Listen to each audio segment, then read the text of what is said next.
Perfeito, vamos dar continuidade ao nosso curso de Java e nesta sessão nós vamos falar aqui sobre as variáveis, sobre os tipos de dados e sobre a entrada do usuário. Vamos dividir em partes e vamos ter esse primeiro vídeo onde nós vamos falar aqui sobre os tipos de dados, né?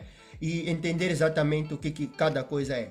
Assim, com a linguagem de programação, no caso da linguagem que nós estamos a utilizar, o Java, nós vamos estar criando programas. E um programa simplesmente é um conjunto de instruções sequencialmente organizadas que o computador vai executar para realizar uma determinada tarefa.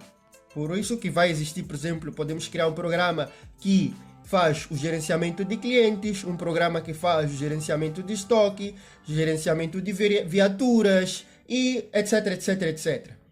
Mas o programa vai estar, realizando instruções. Então, dentro dos nossos programas, nós vamos ter dados. E nós vamos precisar manipular esses dados.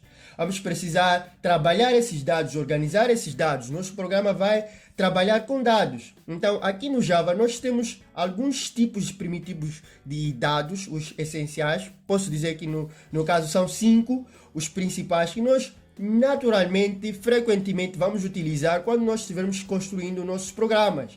Porque eles vão necessitar de trabalhar com dados. Nossos programas vão requerer dados, certo? Então, nós vamos aqui falar dos tipos primitivos neste vídeo. No vídeo de hoje nós vamos falar sobre isso, sobre os tipos primitivos. E depois vamos dar a continuidade ao passo que nós formos indo para os outros vídeos, perfeito?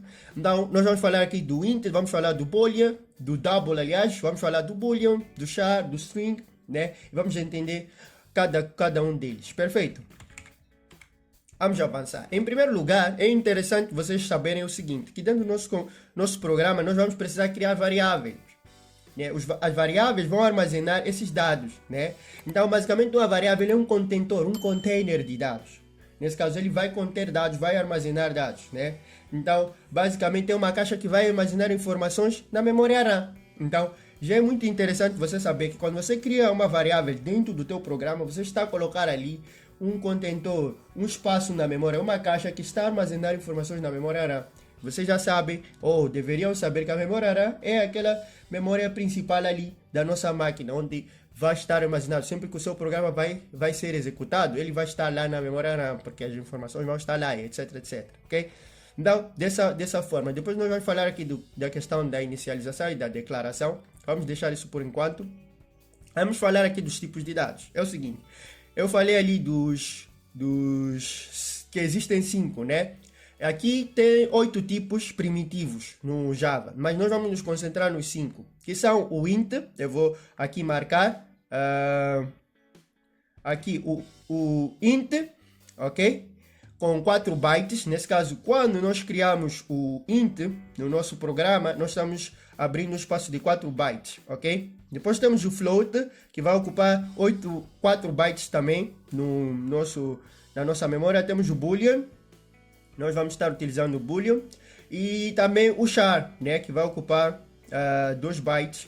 O char muitas das vezes vai ser utilizado quando nós formos mexer com string, ok? Quando nós formos declarar uma string. Então, o int é para ter número, Temos aqui o float, que é para números com vírgula, O int é para números inteiros, nesse caso. E o boolean é para os valores verdadeiro ou falso, Por exemplo, para o caso dos números, vocês já devem ter ideia de onde é que nós vamos utilizar. Por exemplo, quando nós queremos armazenar qual é a distância que certo veículo foi, sei lá, qual é o número total dos clientes na empresa, sei lá, qual é a quantidade de algum produto, o preço de um produto, nós utilizamos os números.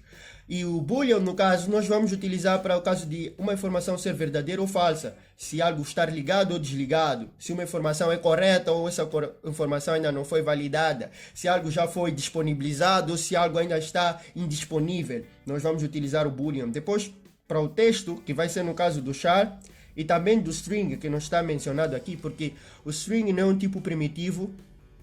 O string, nesse caso, é uma classe, dentro do Java, nativa também, que serve para a gente armazenar informações de texto, ok? Então, é exatamente isso. Então, esses são os tipos primitivos que eu trouxe aqui. Agora eu só trouxe um entendimento geral, você já tem na mente, guardem isso É isso que nós vamos utilizar quando nós formos passar para o código, ok? É onde nós vamos falar depois sobre a declaração de variáveis e dos outros detalhes. Perfeito? Então, nos vemos no próximo vídeo. Nós vamos dar continuidade ainda falando nessa sessão sobre as variáveis, sobre a declaração de variáveis. Depois também, no final, vamos falar sobre entrada e saída de dados. Perfeito? É exatamente isso.